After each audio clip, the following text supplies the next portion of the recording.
Kез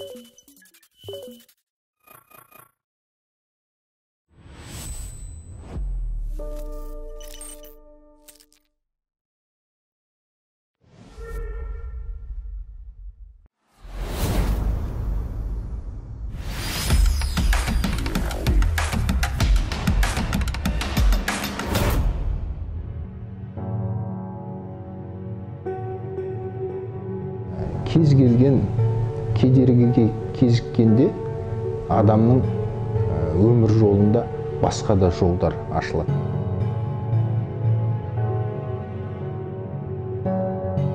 Мен өзімнің өмірлік миссиямды қалай таптым, соны айтып берейін.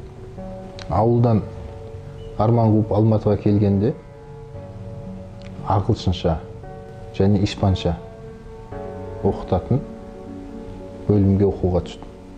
Маған өте қиын болды ол кезде, шыны керек. Неге? Себебі ауылдан келген балалар орысшаға шорқақ. Алматыға келгенде мен орысша білмейтін едім. Ал ағылшынша оқу үшін орысша білу керек екен. Бүкіл сөздіктердің, оқулықтардың барлығы орысша. Сөйтіп, ағылшынша орысша сөздіктен қараймын, орысшасын да түсінбеймін. Сөйтем де орысша қазақша сөздікті ашам. Сөйтіп барып, менің дәптерімде ағылшынша, қазақша, орысша, міне, осылай сөздік жасалатын еді. Бұлай қарағанда ағылшыншаны орысша арқылы үйрендім.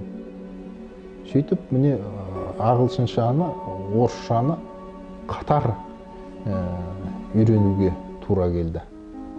Кез келген жағдайға адам баласы, әсіресе жастар икемді болу керек.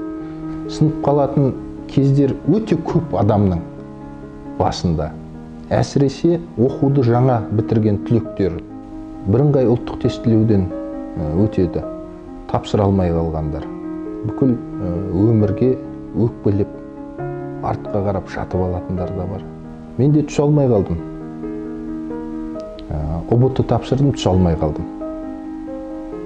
Бұл да бір сынып қалуға себеп болуы мүмкін еді. Сынып қалатын болсам, мен қазіргі жасаған, істеген жұмысымды істемес педім.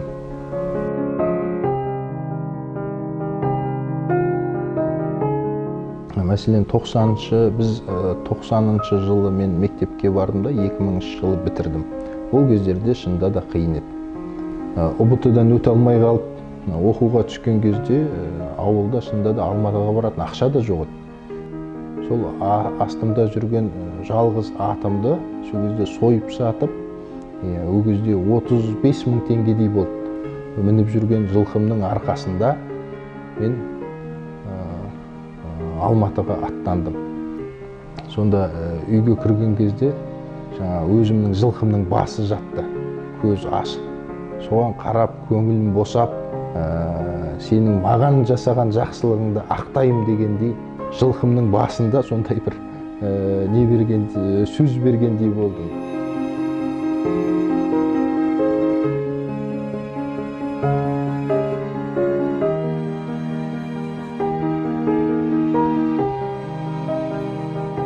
Уоррен Беннис айтады, адам кім болғысы келсе, сол болады дейді.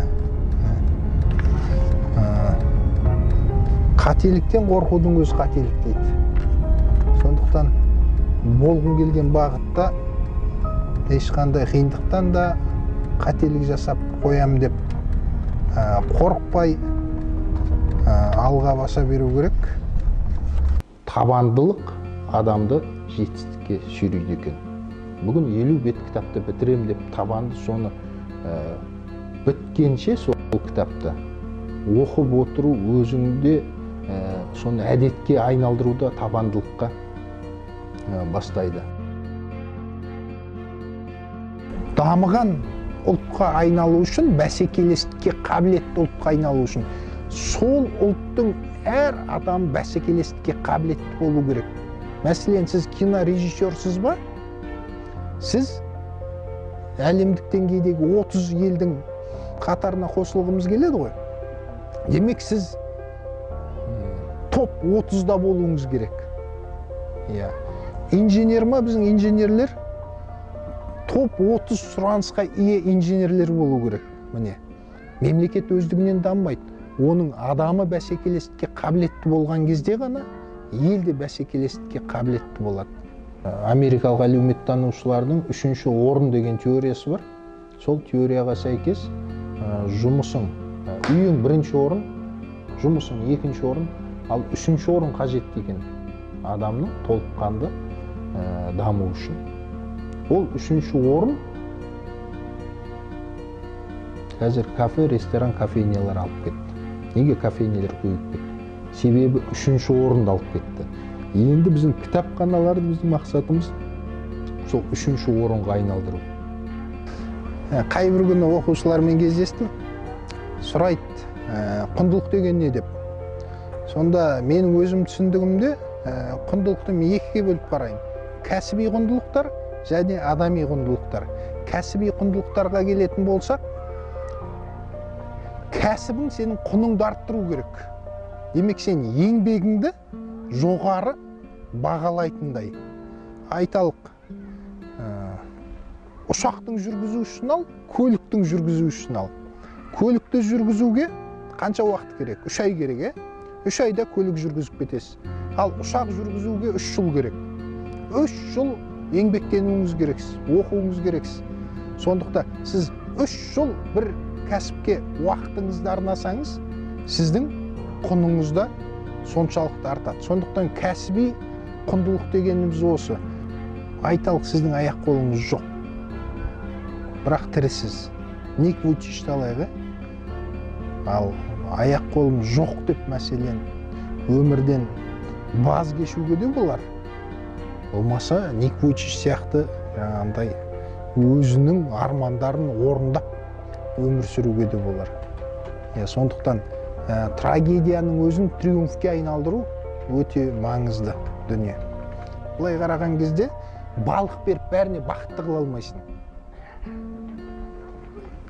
Қармақ беру мәселесі.